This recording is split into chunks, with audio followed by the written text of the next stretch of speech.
పరిశుద్ధుడైన దేవ, మరొకసారి మరలా మీ పాదపీఠం దగ్గరకు రావడానికి మీరు అనుగ్రహింపచేసిన ఈ శ్రేష్టమైన సమయం అంతటి కొరకు స్తోత్రాలు. నా తండ్రి, మా జీవిత దినములను ఆశీర్వదించి దయగలిగిన మీ కృపకు పాత్రులుగా ఎంచి మీ ఎదుట నిలబడుటకు మాకు అవకాశం ఇచ్చారు. ఈ ప్రార్థన సహవాస కోడికలో తిరిగి మరలా మీ మాటల కొరకు వేచి ఉన్న మమ్మలను మీ స్వాధీనంలోనికి తీసుకుని మా అందరితో మీరు మాట్లాడండి. స్థిరమైన పునాది బలముగా నీ మాటల చేత వేసి నిరంతరము మీ కొరకు ఉన్నతంగా బ్రతుకు భాగ్యం మాకు అనుగ్రహింప చేయమని క్రీస్తునామని అడుగుచున్నాము తండ్రి, ఆమేన్. మంచిది. లేఖన భాగం నుండి కొన్ని మాటలు జ్ఞాపకం చేసుకుందాము. లోకాసు వార్త 15వ అధ్యాయం. లోకాసు వార్త 15వ అధ్యాయము మొదటి వచ్చిన భాగం నుండి. ఒకప్పుడు సమస్తమైన సుంకరులను పాపులను ఆయన బోధ వినుటకు ఆయన దగ్గరకు వచ్చుచుండగా పరిసయ్యులను శాస్త్రులను అది చూచి, ఇతడు పాపులను చేర్చుకుని వారితో కూడా భోజనము చేయుచున్నాడని చాలా సనుగుకొనిరి. ఈ వాక్య భాగంలో కొన్ని సంగతులు మనము కాస్త ఆలోచించగలిగితే, సుంకరులు పాపులు అన్నాడు. సుంకరులు అప్పుడున్న స్థితిని బట్టి వారు దేవునికి విరుద్ధంగా బ్రతికేవారే. పాపులు అంటే ప్రత్యేకించి పాపాన్ని చేస్తున్నటువంటి వారు. ఈ రెండు సందర్భాలను చూస్తే అక్కడ మరొకరు మనకు కనిపిస్తున్నారు, పరిసయ్యులు శాస్త్రులు. సుంకరు పాపులు అన్నాడు, తర్వాత పరిసయ్యులు శాస్త్రులు, వీళ్ళు కనిపిస్తూ ఉన్నారు. వీరి మధ్యలో యేసుక్రీస్తు వారు కనపడుతున్నారు. అంటే వారి జీవిత దినాలలో ప్రభు అయినటువంటి యేసుక్రీస్తు వారు ప్రయాణిస్తూ వారి మధ్యలోనికి వెళ్ళారు. అలా వెళ్ళిన తర్వాత వాళ్ళు చూసి యేసుక్రీస్తు వైపు చూస్తూ వారు మాట్లాడుతున్నటువంటి మాటలు, ఈయన సుంకర్లతోనూ పాపులతోనూ అని రాస్తూ 2వ వచనంలో, ఇతడు పాపులను చేర్చుకుని వారితో కూడా భోజనము చేయుచున్నాడని చాలా సనుక్కునిరి అన్నాడు. ఇప్పుడు మీరు ఆలోచించాలి, సుంకరులు పాపులు ఉన్నారు అక్కడ. వచ్చి వాళ్ళు ఏం చేస్తున్నారు?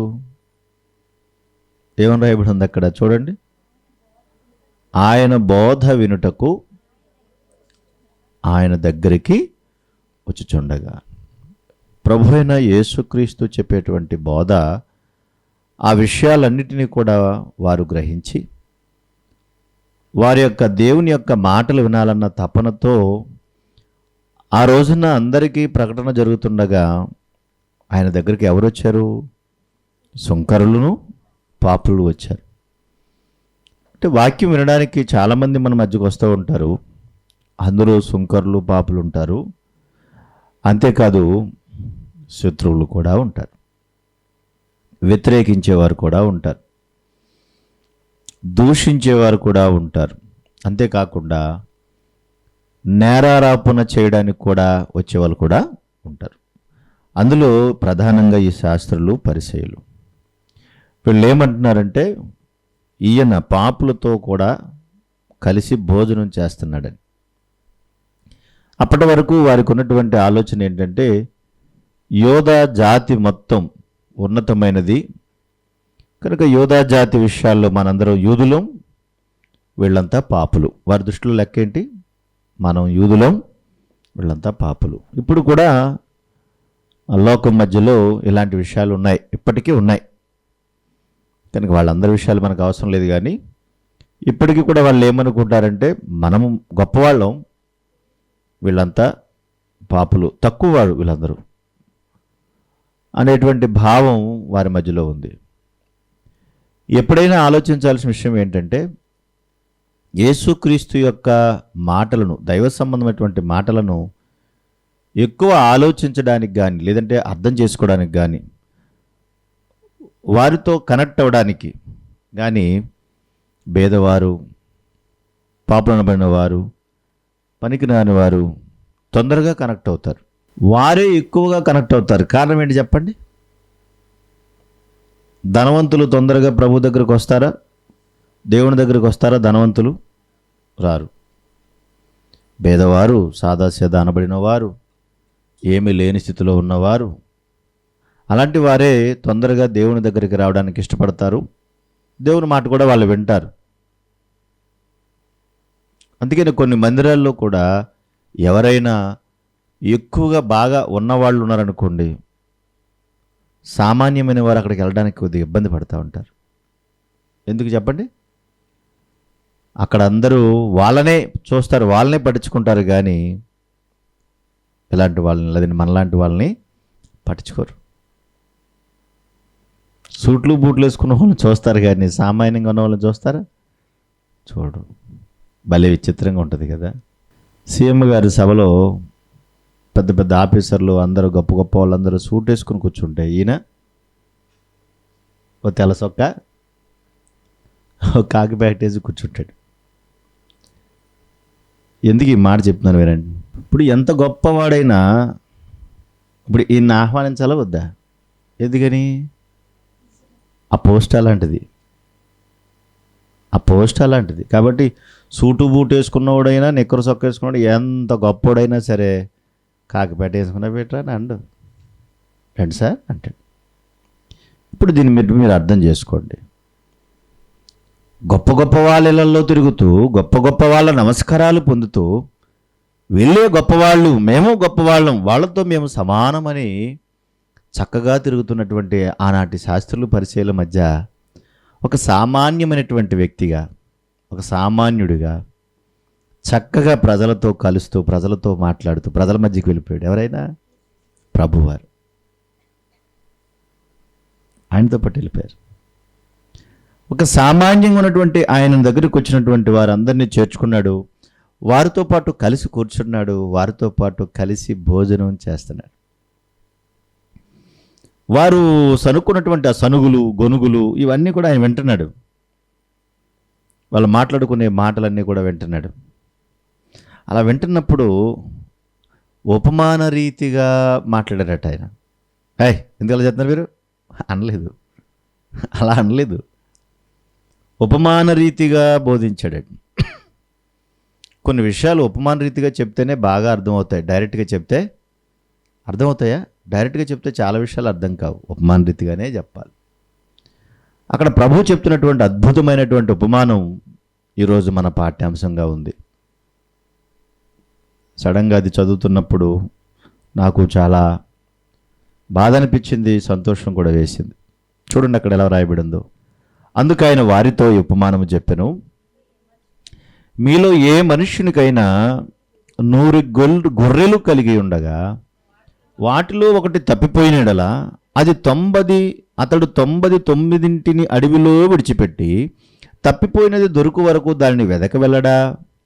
అది దొరికినప్పుడు సంతోషముతో దానిని తన భుజముల మీద వేసుకుని ఇంటికి వచ్చి తన స్నేహితులను, పొరుగు వారిని పిలిచి, మీరు నాతో కూడా సంతోషించండి, తప్పిపోయిన నా గొర్రె దొరికినదని వారితో చెప్పును కదా అన్నాడు. అసలు వాళ్ళు ఏమడిగారు? ఏంటి మీ బోధకుడు ఏంటి, ఈయనేంటి పాపులతోనూ సుంకరతోనూ కలిసి తిరుగుతూ ఉంటాడు, వాళ్ళతో కలిసి భోజనం చేస్తూ ఉంటాడు, అసలు ఏంటి ఈయన మాకు అర్థం కావట్లేదంటే ఈయనేం చెప్తున్నాడు? ఎవరికైనా 100 గొర్రెలుంటే 100 గొర్రెల్లో ఒకటి తప్పిపోతే ఆ ఒక్కదాని కొరకు 99 పక్కన పెట్టి ఈయన ఏం చేస్తున్నాడంటండి? వెతకడానికి వెళ్ళడా?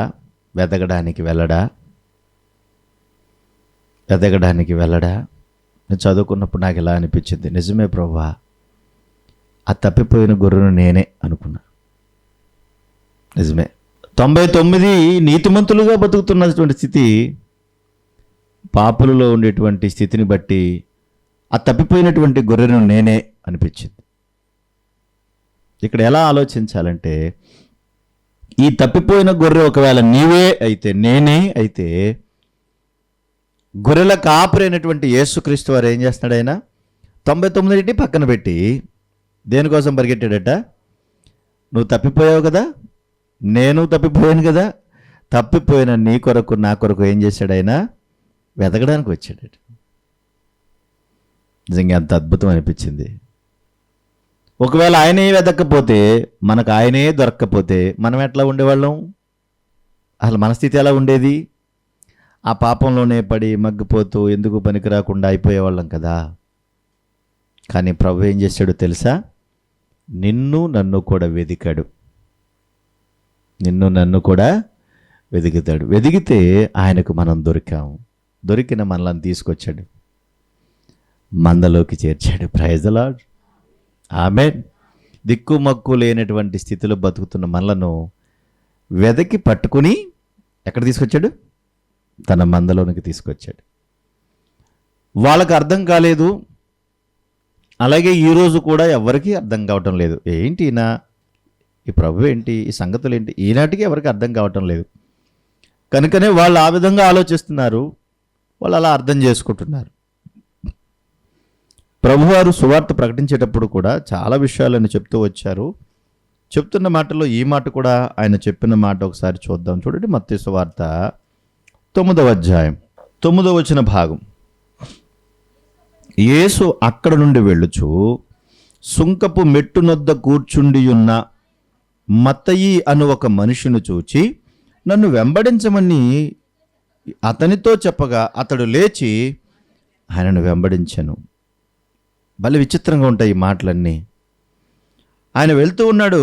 వెళ్తూనే సుంకపు మెట్టుకు దగ్గర కూర్చున్నటువంటి మత్తయిని ఏమన్నాడు? నువ్వు వచ్చి నన్ను వెంబడించు అనగానే ఆయన ఏం చేశాడు? ఆయన వెంబడించాడు.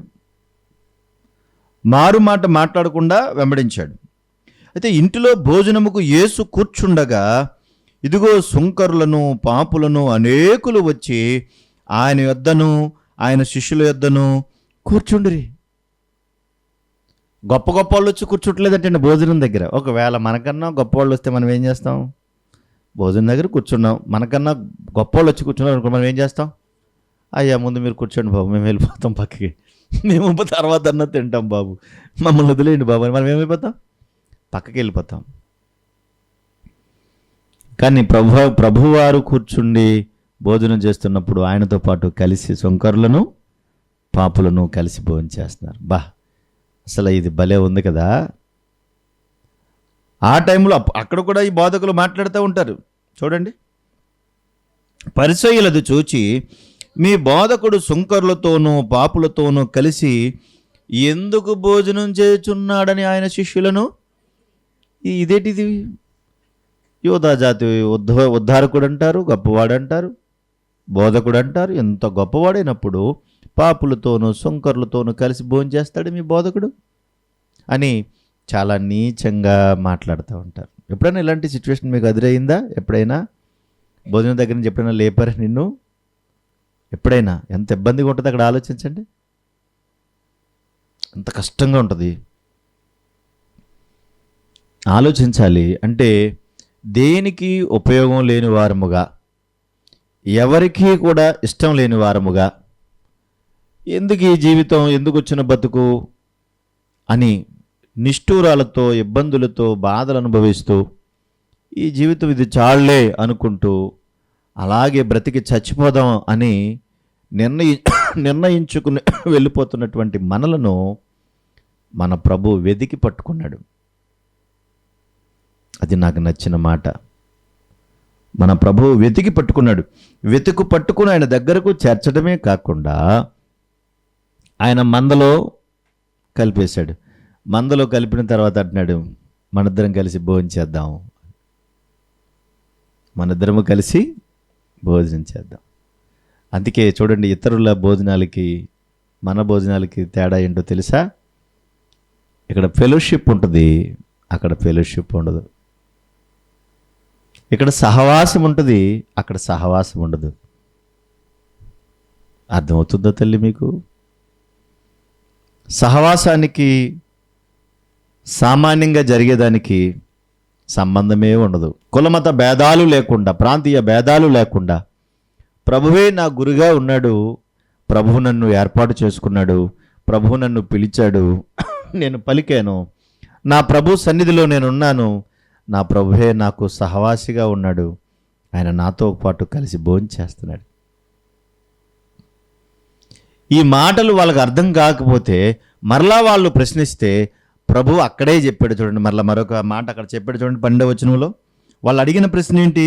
మీ బోధకుడు ఎందుకు సుంకరులతో పాపులతో కలిసి భోజనం చేస్తాడు అని అడిగారు. అప్పుడు ప్రభు మాట్లాడుతున్నాడు చూడండి, ఆయన ఆ మాట విని రోగులకే గాని ఆరోగ్యము గలవారికి వైద్యుడు అక్కర్లేదు కదా. రోగం వచ్చినోడికి డాక్టర్ కావాలి కానీ బాగున్నోడికి ఎందుకు? రోగం వచ్చినోడికి కదా డాక్టర్ కావాలి. బాగున్నోడికి అవసరం ఉందా? ఆరోగ్యం ఉన్నోడికి అవసరం ఉందా అంటే ఏం లేదు. కనుక మీరు ఆలోచించినట్టుగా నేనేం చేస్తున్నానంటే పాపులనే పిలవచ్చి తిని కానీ నీతిమంతులను పిలవరాలేదు. మీరు గొప్ప గొప్ప వాళ్ళు అనుకుంటే నేను మీకోసం రాలేదు. ఎవరైతే పాపులు అనుకుంటారో, ఎవరైతే తక్కువ అనుకుంటారో, ఎవరైతే నా వల్ల కాదనుకుంటారో వాళ్ళ కొరకే నేను వచ్చాను అన్నాడు. ఇప్పుడు చెప్పు, ఆ పాపుల లిస్టులో నువ్వు ఉన్నావా లేవా? ఉన్నావా లేవా? నేనున్నాను, మీరు కూడా అందులో ఉన్నాం. మనలందరినీ కూడా ఆయన పిలుచుకోవడానికి ఆ రోజున అర్థం కాకుండా వారికి అర్థమయ్యేటట్టుగా మాట్లాడుతున్నటువంటి వారిని కూడా అలాగే సంబోధిస్తే ప్రభు కూడా వారికి కూడా తగిన సమాధానం చెప్పాడు. ఒక్కొక్క చోట ఒక్కొక్క విషయాన్ని ఆయన జ్ఞాపకం చేసుకుంటూ వచ్చాడు. మీరు మాట్లాడుతున్నారు కదా, రోగుల కొరకు డాక్టర్ అవసరం లేదు కదా, అలాగని చెప్పాడా? రోగుల కొరకు డాక్టర్ అవసరం లేదు అలాగనే చెప్పాడా? నిజంగా ఆయన ఎంత గొప్పవాడంటే, నేను పాపుల్నే పిలువచ్చెత్తుని కానీ నీతిమంతులను పిలువ రాలేదు, నువ్వు పాపం అనుకుంటే నీ కొరకే నేను వచ్చాను అని ఆ రోజున ఆయన మాట్లాడినటువంటి మాట, 100 గొర్రెలు 100 గొర్రెలు ఉంటే 100 గొర్రెల్లోనూ ఒక గొర్రె తప్పిపోతే ఆ తప్పిపోయిన గొర్రె కొరకు నేను వెళ్తున్నాను అన్నాడు. ఒకవేళ నేను నీతిమంతుణ్ణి అనుకుంటే ప్రభువు నీకు ఎప్పుడు దూరంగానే ఉంటాడు, దగ్గరగా ఉంటాడా? నీతిమంతుల కొరకు నేను రాలేదు అని అన్నప్పుడు ఒకవేళ నువ్వు నీతిమంతుడు అనుకుంటే నీకు ప్రభు ఎప్పుడు దగ్గరగా ఉండడు. ఎందుకు అలా? నా కొరకు నువ్వు కాదు అనేది ప్రభువును దూరం పెట్టేస్తున్నాం గనక. లేదు ప్రభా, నేను ఆ విధంగా కాదు, నేను పాపిగానే బ్రతికాను, నీ దగ్గరకు వచ్చానంటే మనం నీతిమంతులుగా చేయడానికి ఇష్టపడతాడు. అందుకే మనం చదువుకుంటాం కదా, ప్రార్థన చేసేవాడికి 2 వెళ్ళారట దేవాలయంకి. ప్రార్థన చేయడానికి 2 దేవాలయంకి వెళ్ళారు. ఇద్దరూ దేవాలయంకి వెళ్తే 2లో ఒకడు పరిసయ్యుడు. ఇప్పుడు ప్రశ్న వేసింది ఎవరు ఇక్కడ? శాస్త్రులు, పరిసయ్యులు. ఇక్కడ ప్రార్థన చేసేవాడు ఎవడు? సుంకరు, పరిసయ్యుడు ఇద్దరు ప్రార్థన చేస్తున్నారా? ఇక్కడికి వచ్చిండు ఒకసారి. లోకాసు వార్త 15వ అధ్యాయము 2వ వచన భాగం. పరిసయ్యులను శాస్త్రులను అది చూచి, అంటే అక్కడ ప్రశ్నించేవాళ్ళు ఎవరు? శాస్త్రులు, పరిసయ్యులు. ఇప్పుడు 2 ప్రార్థన చేయడానికి వెళ్ళారు కదా, అదే లోకాసు వార్త 18వ అధ్యాయం 10వ వచనం చూడండి. లోకాసు వార్త ప్రార్థన చేయుటకై 2 మనుషులు దేవాలయంకి వెళ్ళిరి, వారిలో ఒకడు పరిసయ్యుడు. అంటే అక్కడ ప్రార్థన చేసేవాళ్ళు ఎవరున్నాడు? పరిసయ్యుడు ఉన్నాడా? అక్కడ ప్రభువును ప్రశ్నించిన వాళ్ళు ఎవరు? శాస్త్రులు, పరిసయ్యులు. అంటే మరి ఈ పరిసయ్యుడు ఎవరు? ఆ పరిసయ్యుల నుంచి వచ్చినోడే కదా. బాగా వినాలి. ఆ పరిసయ్యుల నుంచి వచ్చినటువంటి పరిసయ్యుడే దేవాలయం దగ్గరకు వచ్చాడు, సుంకరు కూడా అక్కడికి వచ్చాడు. కానీ పరిసయ్యుడు ప్రార్థన ఎలా చేశాడు? పరిసయ్యుడు నిలబడి, దేవా, నేను చోరులను, అన్యాయస్తులను, వ్యభిచారులను, ఇతర మనుషుల వలన ఈ సుంకరు వలన ఉండనందుకు నీకు కృతజ్ఞతాస్తుతులు చెల్లించుచున్నానని ప్రార్థన చేశాడే. ఇప్పుడు ఈ ప్రార్థన చేసినటువంటి పరిసయ్యుడు నీతిమంతుడు అనుకుంటున్నాడా, పాపిని అనుకుంటున్నాడా? ప్రభు ఏమన్నాడు? నేను పాపులనే పిలవచ్చి తిని కానీ నీతిమంతులను పిలవ రాలేదన్నాడు. ఇతనేమనుకుంటున్నాడు అంటే దేవాలయంకి వచ్చినా కూడా ఏమనుకుంటున్నాడు ఇతను? అంటే ఇతని లోపల ఏమీ మార్పు లేదు. దాన్ని ఏమంటారు? ఆ అహంకారం, ఆ అతిశయం ఏమాత్రం తగ్గలేదు. మందిరానికి అయితే వచ్చాడు, తన దృష్టంతా కూడా దేని మీద ఉందంటే నాది, నేను అనేటువంటి అహం లోపల ఉంది. పరిసయుడే. చూసారా, ఎక్కడికి వచ్చినా కానీ వీళ్ళ బుద్ధి పోదు. అర్థం చేసుకోవాలి. ఈ విధంగా బ్రతికే వాళ్ళు ఎక్కడున్నా ఒకటే, ఏ ప్రాంతంలో ఉన్నా ఒకటే, ఏం చేసినా ఒకటే, వీళ్ళ బుద్ధి మారదు. చూడండి, ధనం మీద దృష్టి పెట్టినాడు అనుకోండి, ఎక్కడికి వెళ్ళినా ఏం చేస్తాడు? ధనం మీద దృష్టి ఉన్నవాడికి ఎక్కడికి వెళ్ళినా ఏం చేస్తాడు? ఏమన్నా చెప్పండి, 2-3 మాటలు. ఆ దృష్టి ఉన్నవాడు ఏం చేస్తాడు? ఇప్పుడు మీ ఇంటికి వచ్చాడు అనుకోండి, ఆ దృష్టి ఉన్నవాడు ఏం చేస్తాడు? రాగానే ఏం చేస్తాడు? బాగున్నావా? బాగానే సంపాదించావు. రాగానే ఏమంటాడు? రాగానే ఒక మాట, బాగున్నారు అందరూ, రైట్, ఒకసారి రాగా చూస్తాడు. పైన ఆకాశం అంతా చూస్తాడు, కింద భూమి అంతా చూస్తాడు, అంతా లెక్కలు కడతాడు. అంత తర్వాత ఏమంటాడు? పర్వాలేదు, ఎంత వేసేవేంటి వెనక, ఎంత సంపాదించేవేంటి అంటాడు. ఏమడుగుతాడు అంటే అతని దృష్టి ఎక్కడుంది? పరిసయుడే, అంటే ప్రభుని నమ్ముకున్నవాడే, కానీ దృష్టి ఎక్కడుంది? ధనం మీదే ఉంది. ఇప్పుడు నీతిమంతుడు అవుతాడా? ఒక విశ్వాసిగా మీరు ఎక్కడికైనా వెళ్ళినప్పుడు ఏమడుగుతారు? సాధారణంగా ఎవరినైనా ఏమడుగుతారు? ఒక విశ్వాసిగా చెప్పండి, ఏమడుగుతారు? ఎలా ఉన్నారు? ఏం చేస్తున్నారు? బాగున్నారా? ప్రార్థనకి వెళ్తున్నారా? బైబిల్ చదువుకుంటున్నారా? ఏమన్నా కొత్త బట్టలు నేర్చుకున్నారా? పాస్టర్ గారు ఎలా ఉన్నారు? ఆ పసలపూడి పాస్టర్ గారిని ఇప్పుడు అడుగుతాను, నేను ఇప్పుడు కూడా అడుగుతాను. ఆయన ఆ పేతురు గారు రాగానే అడుగుతాను, మీ పాస్టర్ గారు ఎలా ఉన్నారు ఆయన అంటే, బాగున్నారండి బాబా అంటాడు. ఆయన బాగున్నారండి. ఎందుకు మన మీద బాగా కౌంటర్ వేసాడు కదా ఆయన, అందుకని బాగా గుర్తున్నాడు ఆయన. ఎక్కడికి వెళ్ళినా మన దృష్టి ఒకటే. ఒక విశ్వాసి అయితే తప్పనిసరిగా మనము పైనున్న వాటి మీద మనసు పెడతాం, కానీ భూ సంబంధమైన వాటి మీద మనసు పెట్టం. వాటి గురించి పెద్దగా ఆలోచించం, పెద్దగా పట్టించుకోం. పరిసయ్యుడే, సన్నిధానానికి వచ్చినోడే, కానీ తన బుద్ధి అయితే మారలేదు, అలాగే ఉంది. కానీ మీరు ఆలోచించాలి. ఇప్పుడు ఇద్దరూ కలిసి ప్రార్థనకు వచ్చినా కూడా ఇతను ఇష్టానుసారంగా మాట్లాడుతున్నాడు. తనలో ఉన్నటువంటి అహంకారం తగ్గలేదు, గర్వం తగ్గలేదు, లోకం వైపే దృష్టి పెట్టాడు. ఇప్పుడు ఇటువంటి ప్రార్థన దేవుడు అంగీకరించాడా? అక్కడ అంగీకరించాడా? చూడండి, అక్కడ అంగీకరించాడా? వారానికి 2 మార్లు ఉపవాసం ఉంటున్నాను, 10వ వంతు చెల్లిస్తున్నాను, తనలో తాను ప్రార్థన చేసుకుంటున్నాడు అంటున్నాడు. మందిరానికి వచ్చాడు, అన్నీ చెప్తున్నాడు. చూసారా, చాలామందికి అదే ఉంటుంది. ఎక్కువ మందికి ఎక్కడుంటో తెలుసండి, ప్రార్థనకు వస్తారు కానీ ప్రార్థన మీద దృష్టి ఉండదు. ఎక్కడుంటో చెప్పినా కానుకల పెట్టి మీద ఉంటుంది. ఎక్కడుంట దృష్టి? కానుకలు పెట్టి మీద ఉంటుంది. పర్వాలేదు, బాగానే వెళ్తున్నాయి లోపలికి, పర్లేదు, బాగా పడుతున్నాయి అందులో, పర్లేదు, బాగా వేస్తున్నాడు, బాగా సంపాదిస్తున్నాడు అనుకోండి. ప్రార్థనకు వచ్చావు కానీ దృష్టి ఎక్కడుంది? దాని మీదే ఉంది. ఇప్పుడు మీరు ఆలోచించాలి. ఆ రోజున శాస్త్రులు, పరిసయ్యులు పాపులతో, సొంకరులతో కలిసి మీ బోధకుడు తిరుగుతున్నాడంటే 100 గొర్రెలు తప్పిపోయాయి, ఒకటి వెతకడానికి యజమాని వెళ్ళాడు కదా, నేను అది చేస్తున్నాను. అలా చేసినప్పుడు నేను దొరికాను. నువ్వు దొరికితే, ఇదిగో ఈ పరిసయ్యుడు ప్రార్థన అసలు చెయ్యం మనం. నువ్వు దొరికితే, నువ్వు ఎక్కడ దొరికావో ఇప్పుడు నువ్వు ఆలోచించు. వెంటనే ఆ సుంకరి కూడా ప్రార్థన చేస్తున్నాడు. అక్కడ 13వ వచనంలో, సుంకరి దూరముగా నిలుచుండి ఆకాశం వైపు కళ్ళెత్తుటకైన ధైర్యము చాలక రొమ్ము కొట్టుకొనుచు, దేవా, పాపినైన నన్ను కరుణించుమని పలికెను. ప్రభు ఏం చెప్పారు? నేను పాపులనే పిలవచ్చి తిని కానీ నీతిమంతులను పిలవరాలేదు. సుంకరి ఏమంటున్నాడు? దేవా, పాపినైన నన్ను కరుణించు అంటున్నాడు. నువ్వు పాపివా? అయితే నీ కొరకే నేను వచ్చాను నాయన, నీ పాపమును శుద్ధీకరించడానికి నేను వచ్చాను అన్నాడు. వెంటనే ఆయన ఏం చేశాడు? అక్కడ చూడండి, అక్కడ 16వ వచనంలో, 14లో, అతని కంటే ఇతడు నీతిమంతుడుగా తీర్చబడి తన ఇంటికి వెళ్ళనని మీతో చెప్పుచున్నాను అన్నాడు. ఇప్పుడు ఎవరు దొరికారు ఇక్కడ?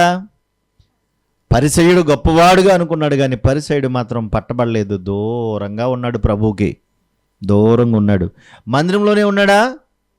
మందిరంలోనే ఉన్నాడు, కానీ ప్రభువుకు మాత్రం దూరంగా ఉన్నాడు. మీరు అర్థం చేసుకోవాలి.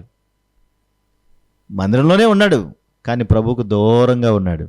సుంకరి ప్రభువుకు దూరంగా ఉన్నాడు, కానీ దేవునికి దగ్గరయ్యాడు. ఇప్పుడు ఏది కావాలి? ఏది కావాలి? పనికిరాని వారముగా, ఎందుకు ఉపయోగం లేని వారుగా మనం కూడా అలాగలా తిరుగుతున్నాం, లోకంలో బడి తిరుగుతున్నాం. తిరుగుతుంటే మన ప్రభువు మనల్ని వెతికి పట్టుకున్నాడు. ఆ రోజున మీరు దొరికేటప్పటికి నిజంగా ప్రభు ఎంత ఆనందపడి ఉంటాడు ఆ రోజున. జాన్ ప్రకాష్ దొరికాడు అనుకోండి, దొరికిన తోడనే ఆ రోజున ఎంత ఆనందం కలిగింది. అక్కడ ఉంది కదా లోకాసు వార్తలో, చూడండి. లోకాసు వార్తలో దొరికిన తోడనే ఆ రోజున వారు పడినటువంటి ఆ ఆనందాన్ని ప్రభు అక్కడ వ్యక్తం చేస్తున్నాడు. వాళ్ళకి అర్థం కావడానికి చెప్తున్నాడు ఆ మాటలని చాలా చక్కగా. చదవండి 15. నీతిమంతుల కంటే కలుగు సంతోషము కంటే మారు మనసు పొందు ఒక్క పాపి విషయమై పరలోకమందు ఎక్కువ సంతోషం కలుగునంటే, ఒక్క పాపి అంటే తప్పిపోయిన గొర్రెపిల్ల, తప్పిపోయిన గొర్రె, తప్పిపోయింది, ఎక్కడెక్కడో తిరుగుతుంది. కానీ ప్రభు తన వాక్కు చేత దాన్ని పట్టుకున్నాడు, అది దొరికింది, సంతోషంతో దాన్ని తీసుకుని వచ్చాడు. ఎంత ఆనందాన్ని సంపాదించుకుంటున్నాడో. అక్కడ రాయబడిన మాట 5వ వచనంలో, అది దొరికినప్పుడు సంతోషముతో దానిని తన భుజముల మీద వేసుకుని ఇంటికి వచ్చి తన స్నేహితులను పొరుగు వారిని పిలిచి అట్టు అది దొరికినది అని. ఈ మాటలన్నీ ఎవరు చెప్తున్నాడు? అసలు వాళ్ళు వేసినటువంటి ప్రశ్నకు సమాధానంగా ఎన్ని విషయాలు చెప్పాడండి ప్రభు. అన్ని ఉపమాన రీతిగానే బోధించాడు. ఏంటి అలా మాట్లాడుతున్నావు, పిచ్చి పిచ్చిగా మాట్లాడుతున్నావు, ఏమనుకుంటున్నావు నువ్వు అని అన్నాడా? ఏం మాట్లాడలే. స్ట్రైట్ ఫార్వర్డ్గా ఎప్పుడూ చెప్పలేదు. వాళ్ళు అడిగే ప్రశ్న ఒకటి, ఈయన ఇచ్చే సమాధానం ఒకటి. వాళ్ళ మాటలన్నీ విచిత్రంగా ఉంటాయి. శిష్యులు చోట అంటారు, ప్రభా నీ నామమున దెయ్యములను కూడా మేము ప్రార్థన చేస్తుంటే గడగడగడలాడుతూ వెళ్ళిపోతున్నాయి ప్రభా అని. ప్రభు అన్నాడు, అలాగా? ఆకాశం నుండి ఒకడు పడ్డాడు రా పెద్దోడు, అది చాలా భయంకరమనుడు అన్నాడు. వీళ్ళేమన్నారు? చాలా సంతోషంగా చెప్పారు. మనమైతే ఏమంటాం? స్కూల్లో ఇవాళ నన్ను అందరూ గుడ్ బాయ్ అన్నారు అని చెప్పి కొడుకు వచ్చి చెప్పాడు అనుకోండి, వెంటనే మనం ఏమంటాం? అలాగా, very good very good very good అంటామా, ఇంకేమైనా అంటామా?